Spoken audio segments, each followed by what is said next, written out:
plurality of elders. Sure. Maybe some thoughts on how elders can work well together. That is, if it's like a cooperation of churches. No, what I mean is within that church. Oh. You know, how should an eldership work with one another? Okay, good. Yeah, one thing that I've noticed in my travels, especially when I go visit some of our churches in the States, I'll often sit down with them and their leadership team and just sit in on a meeting, or we discuss the life of the church and where it's going. And I've said this often. I said, here's one thing first, that your leadership is, and my words are, it's functional and not relational. And what do I mean by that? That you can come together and get things done, but you don't relate to one another. So I might say, you can say it this way, you come together and you can get tasks done, but you have no brotherhood. See, there's a difference. Elders first in the church need to think about brotherhood. Brotherhood will then allow you to ask the tough questions, make the tough statements. Brotherhood will help you understand each other better so you can work together better, but you have to have brotherhood. And how do you have brotherhood? I think you must have a life beyond the church with one another. And if you have a life beyond the church with one another, it's going to help you work together more in the life of the church. One thing that I did in the churches that I pastored, the elders and their wives would come to my house and we just have a meal together. And I actually told them, and if you went back to some of those men today, they would say, yes, that's true. I would not allow them to talk about church when they came over. They weren't allowed to discuss church matters. I would say to them, you can talk about your family, your kids, your grandkids, what you're reading, what you've discovered in the Bible, something about Jesus Christ, even where you vacationed, took your holiday. But you cannot talk about church matters here. And why this? Not that talking about church matters can't involve brotherhood, but we want to talk about just brotherhood. Who are you? I don't know you.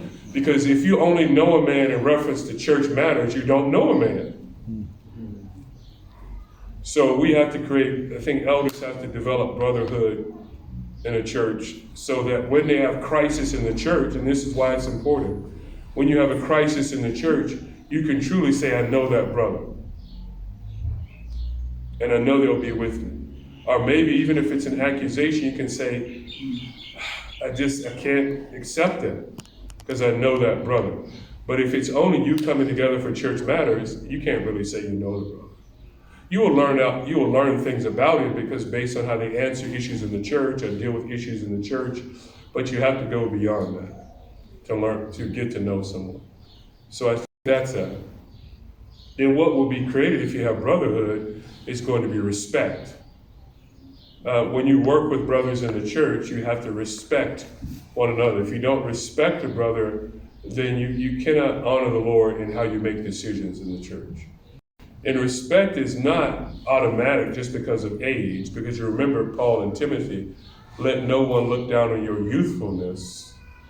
But at the same time, the youthful person or the young person must show an example to others. So respect, it goes both ways. I think you do give respect, as Paul would say to Timothy, because they are older. But at the same time, we need to all live in such a way that we earn respect as well. And so respect amongst one another and respecting a brother to differ with you. Another thing I would say is when you work with elders in the church is this. You should expect some disagreement. Now, on certain core things, absolutely not. But you should expect some disagreement. Why should you expect and almost hope for some disagreement? Because that means you've trained up mature men who are thinking for themselves and thinking biblically. And it also means this, because at times there is disagreement, it's going to help refine everyone's position. Because it may mean a time when, I'll just use arbitrarily, there are 5 men that are there, and there are 4 that have a position, and one man says, or 2 men say, I think there's another way to think this through. Then when an elder board works properly, those other 3 men respect the others enough because they do meet the qualifications. They say, brothers, then convince us. And not in a sense that, this negative, convince us because we're right, prove us wrong. Well, we want to hear your position, convince us of it. Now, they do have a responsibility now to come back and say, this is what we're thinking and why. And that's happened in each church that I've pastored.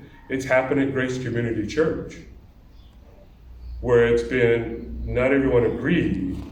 Then it's a matter of now, okay, you disagree. I have to respect you enough to want to hear why. And then prove your case. So we have to expect that and not be concerned if an elder board never had any disagreement, because then you begin to wonder, are these men really thinking through the issues? Or is it, okay, the pastor said it, let's all agree. Or the strongest elder said it, let's all agree. And it can't be that way. Yes. Thank you for that. In your 35 church plants that you've done, what are some of the common mistakes that you've seen church planters do? Sure, great question. Come to mind? Common mistakes in church planting is they expect, because they have a biblical church or a biblical foundation, or maybe they have some connection to Grace Church, they expect everyone to just show up at their church. They have no spirit of evangelism. That's why I've told them, if you don't have someone in your midst, in your core group, that he is the evangelist, or if it's not in your soul as well. And I think there are preachers that don't think as much about evangelism. I think we all should. If you're a Christian, you just should. But some more than others. So I've seen them fail because they didn't fail, they were going through a rough patch until they got on track, is that there's no spirit of evangelism. They think we're here, people will come because we know there's a need. People don't realize the need. Sinners definitely don't realize the need, right? Because they think life is okay for them. They're not living under the reality that if they die today, they're going to spend an eternity separated from the living God. So there has to be a spirit of evangelism from the beginning that says we're here. The reason we're planted is to be here so that we can reach people around us. If you're not here to try to reach people, I'm not sure if you should be here. So that's one reason that it fails. The other reason when it comes to leadership, they either move too slowly to appoint leaders or they do it too quickly. Both will kill you. I've seen too quickly that they found some talented people or people that were contributing, and they appointed them, and it turned up being a problem because they wanted to have too much influence in the church plant, and they were not as equipped as they should be. Or then they move too slowly because they figure these men have to be so mature and so versed that they're training, and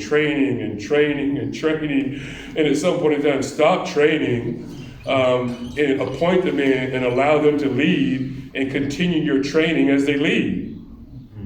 So then it becomes discouraging because men are waiting to be appointed to leadership. So I've seen too fast, too slow.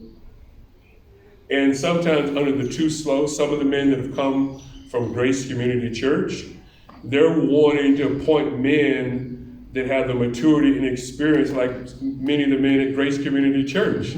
It's ridiculous. Start with where you are and the people where you are. Because there are men who, when your congregation looks to them, they say, he's very mature and he's very versed. Appoint those men to lead and continue to work with them. So those are the reasons that I see often where a church fails when it comes to that, a church plant. They just have no heart to reach out. They haven't developed the culture yet to do that. Too soon with leaders, and it creates problems, and then it becomes a distraction from reaching lost souls. And the other thing maybe that can happen, I haven't seen it with any of our men because I think we do a fairly good job of training them. but I've seen with other church plants where you do have too small a group of people that are doing too much work.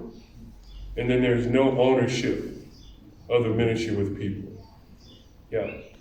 So can you just double click on that? Yeah, what I mean is that they're not sharing the responsibility of the leadership. So people begin to develop an attitude of simply, I'll come and observe instead of coming and participate. Because everything's done. And that sort of goes back to the delegation. And people can be excited about the ministry when it's done that way.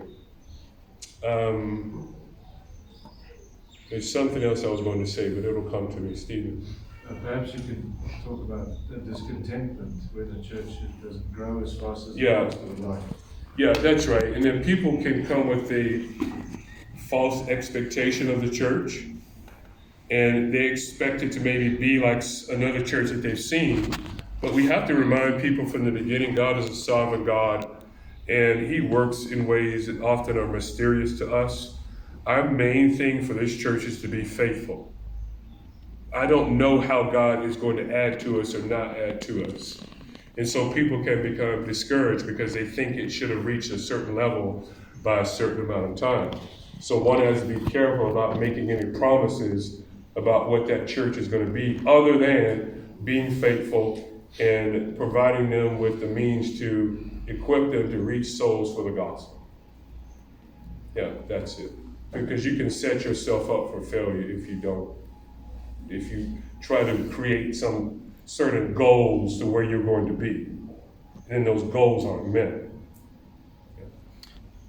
How would you counsel a young man who lives in the city and is considering church planting in a neighborhood that is very impoverished, and the area itself, the people are able to sustain him or support him? This potential sending church is also unable to do the same, and they're considering bivocational ministry.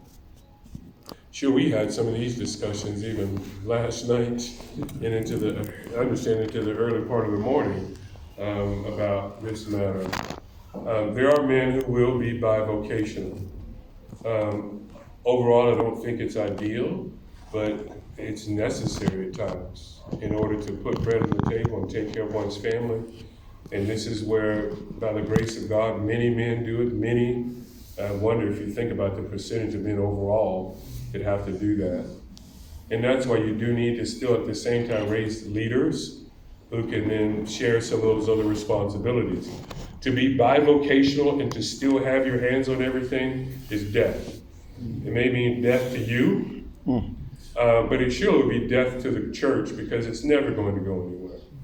You have to have people that you entrust to do other aspects of the ministry.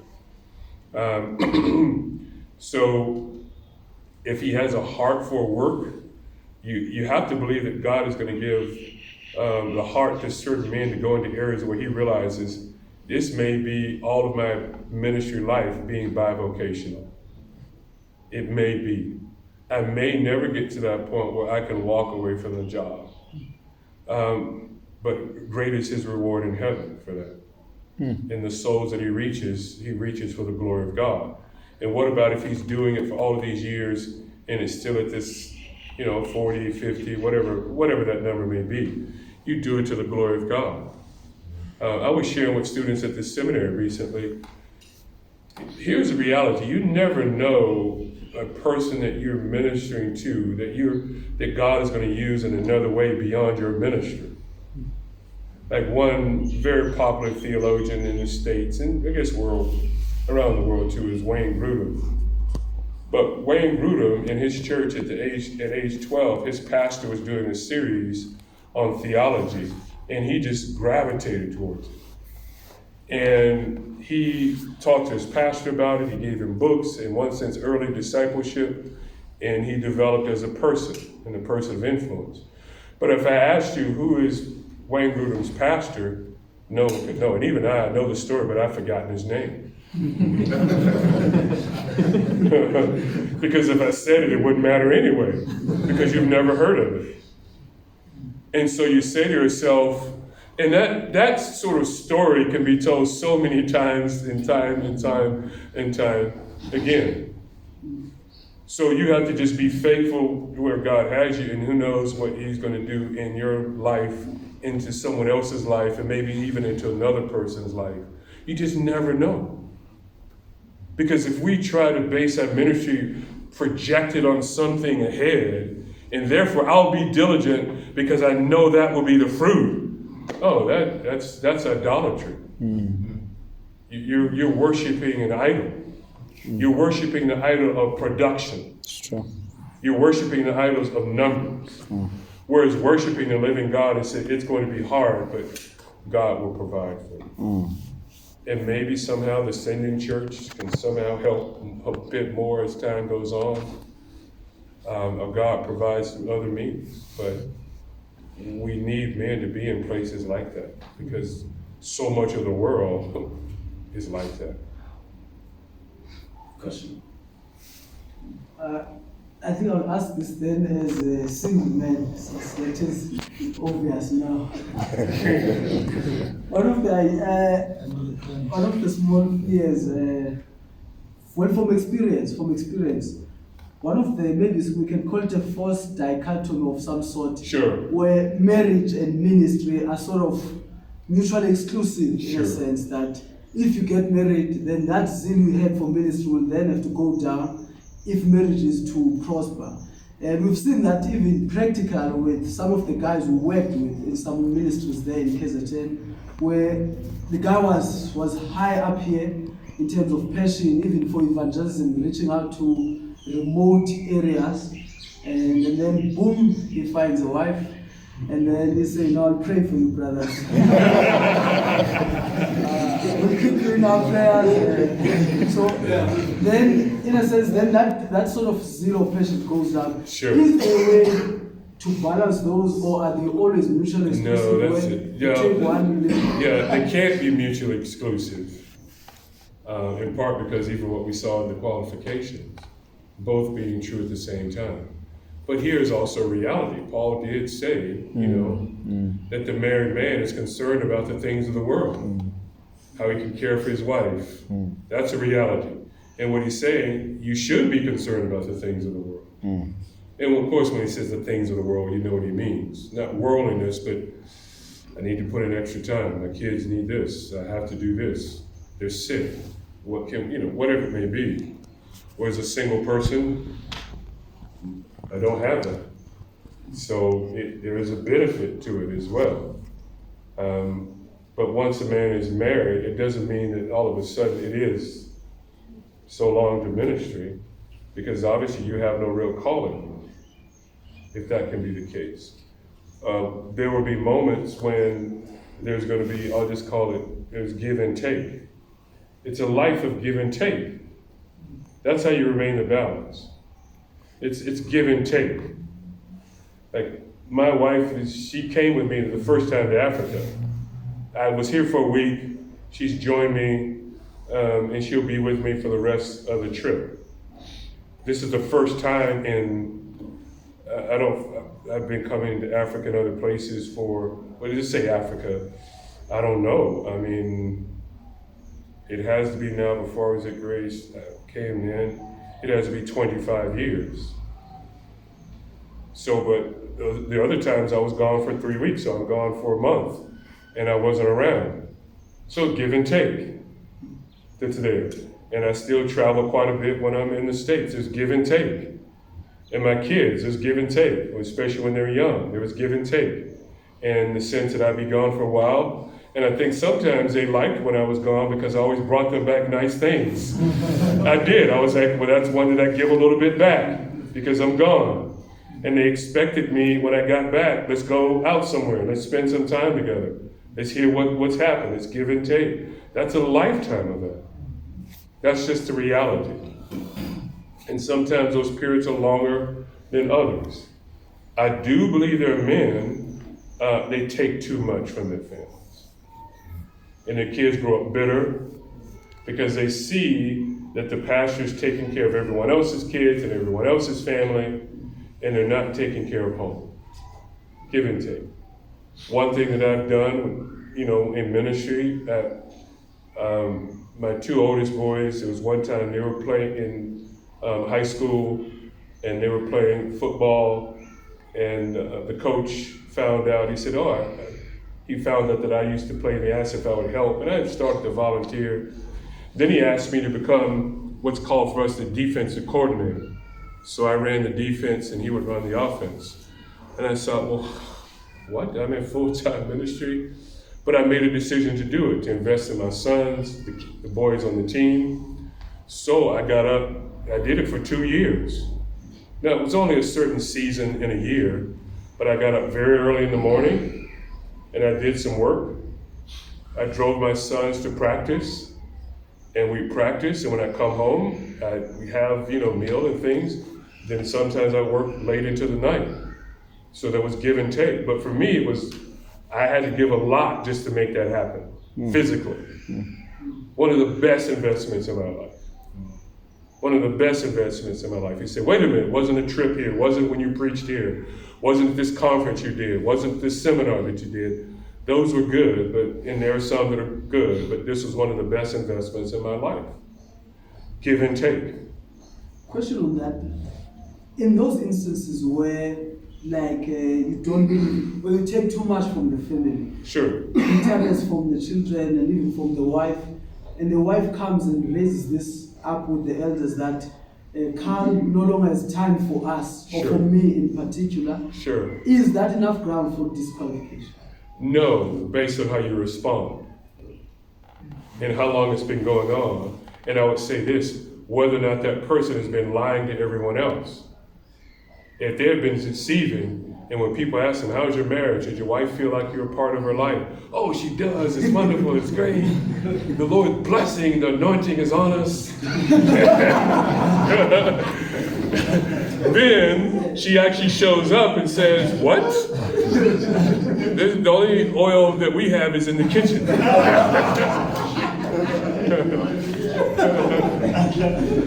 Then you may say, no, the issue is not so much, the issue is you're not honest. That's the issue now, is honesty and pride. And it's just manifested in your home. So there may be times when you need to have enough of a relationship, because my wife has said to me, you need to slow down. And I have to hear that. And this is where humility comes in. You have to hear it. If a woman has to go to the elders, because maybe he is just, let's just say he is genuinely just on fire for the Lord. Yeah. She has to go to the elders, and I think the elders come to him and say, here's a plan. You need to have some time off. Focus on your family. And here's the thing about it. The reason going back to when I would tell my men not to talk about the church, I would say this. And this was my phrase, and you could ask them, I would say, my phrase was this: you have a Messiah complex. And what I meant by the Messiah complex, do you really think that if you don't have this talk about the church right now, that the church is going to dissolve? And the Messiah complex is you have to be the Savior. You have to be the Savior. You have to talk about it. You have to fix it. I'm not that foolish. I don't think the Lord needs me that much. His church will survive. Amen. It will. It will go on. But your relationship may not, and your marriage may not. Okay, Pastor Carl, maybe conversation can continue during lunchtime. Sure. If anyone still have some question, Carl is still here for another half an hour or so. So please feel free to do that during lunchtime. Sure. I was wondering I don't know when to do it, because some men may have to leave. I'd love to get a picture with everyone to try to do that before we go. Or break for lunch. Inside or outside? What do you think is best? Okay, on our way to have something to eat. Sure. Let's